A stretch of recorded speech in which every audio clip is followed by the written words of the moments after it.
Hello അസ്സാം വലൈക്കും, welcome back. സിമ്പിളായിട്ട് പെട്ടെന്ന് ഉണ്ടാക്കാൻ പറ്റിയൊരു മന്തി റെസിപ്പി ആട്ടോ. അതിന് വേണ്ടിയിട്ട് 1 മണിക്കൂർ ഞാൻ ബസ്മതി റൈസ് സോക്ക് ചെയ്ത് വെച്ചിട്ടുണ്ട്. തൊലിയുള്ള ചിക്കൻ എടുക്കുക. ഞാൻ അവിടെ ലെഗ് പീസ് എടുത്തിട്ടുള്ള അതൊന്ന് ഫോക്ക് വെച്ചിട്ട് ഒന്ന് കുത്തി കൊടുക്കാം. അതിനുശേഷം നമുക്ക് അതിലേക്ക് സ്പൈസസ് ആഡ് ചെയ്ത് കൊടുക്കാം. 1 സ്പൂണ് കുരുമുളക്, ഒരു 4-5 ഗ്രാമ്പു, ഒരു 10 ഏലക്കായി, പുതിനേൻ്റെ ഇല, ഒരു 4 പച്ചമുളക് ഇട്ട് കൊടുക്കാം.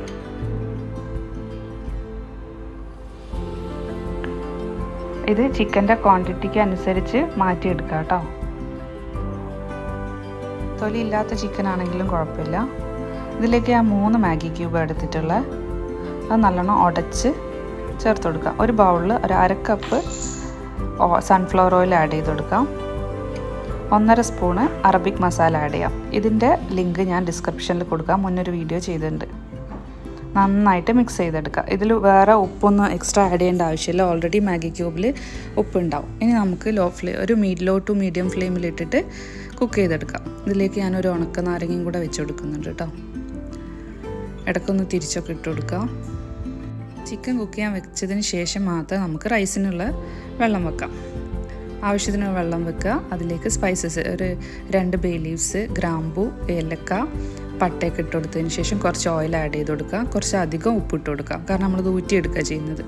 അതിലേക്ക് നമ്മൾ നേരത്തെ സോക്ക് ചെയ്ത് വെച്ചിട്ടുള്ള റൈസ് വെള്ളമൊക്കെ ഊറ്റിയിട്ട് അതിലേക്ക് ഇട്ട് കൊടുക്കാം.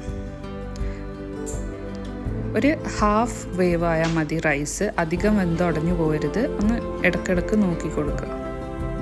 അപ്പോൾ ഞാൻ റൈസ് കുക്കായതിനു ശേഷം ഒരു അരിപ്പ പാത്രത്തിലേക്ക് മാറ്റി വെച്ചിട്ടുണ്ട് വെള്ളമൊക്കെ പോകാൻ വേണ്ടിയിട്ട്. ഇനി നമ്മൾ ചിക്കൻ കുക്കായി വന്നിട്ടുണ്ട്. അതിന്ന് കുറച്ച് ഓയിൽ നമുക്ക് വേറൊരു ബൗളിലേക്ക് മാറ്റിയെടുക്കാം. കുറച്ച് ഓയിൽ അതിൻ്റെ അടിഭാഗത്ത് തന്നെ വെക്കുക. ആ ഉണക്ക നാരങ്ങ എടുത്ത് മാറ്റി വെക്കാം. ഇനി അതിൻ്റെ മേലേക്ക് നമ്മൾ കുക്ക് ചെയ്ത് വെച്ചിട്ടുള്ള റൈസ് ആഡ് ചെയ്ത് കൊടുക്കാം. ഫസ്റ്റ് ഒരു ലെയർ ഇട്ടതിന് ശേഷം ആ ഉണക്ക നാരങ്ങ വെച്ച് കൊടുക്കാം. കുറച്ചൊന്ന് അറബിക് മസാല ഒന്ന് വെതറി കൊടുക്കാം. ഞാൻ അത് മഞ്ഞൾപ്പൊടി കലക്കിയ വെള്ളം കേട്ടോ. എക്സ്ട്രാ കളറൊന്നും ആഡ് ചെയ്യുന്നില്ല. നമ്മൾ നേരത്തെ മാറ്റി വെച്ചിട്ടുള്ള ഓയിലും കുറച്ച് ഒഴിച്ച് കൊടുക്കാം. അതിൻ്റെ മേലെ കൂടെ അടുത്ത ലെയർ റൈസ് ഇട്ട് കൊടുക്കുക. ലെവൽ ചെയ്ത് കൊടുക്കുക. സെയിം പ്രൊസീജിയർ പിന്നെയും ചെയ്യാം. കുറച്ച് മഞ്ഞൾപ്പൊടി കലക്കിയ വെള്ളവും അറബിക് മസാല, ഒരു 2 പച്ചമുളക് അങ്ങനെ അതിൽ കുത്തി കൊടുക്കാം. ഓയിലും നമ്മൾ നേരത്തെ മാറ്റി വെച്ചിട്ടുള്ള ഓയിലും ഒഴിച്ച് കൊടുക്കുക. എന്നിട്ടൊരു 10-20 മിനിറ്റ് ലോ ഫ്ലെയിമിൽ കുക്ക് ചെയ്യാം. ചാർക്കോൾ ഉണ്ടെങ്കിൽ അതും കൂടെ സ്മോക്ക് ചെയ്യിപ്പിക്കുക കേട്ടോ.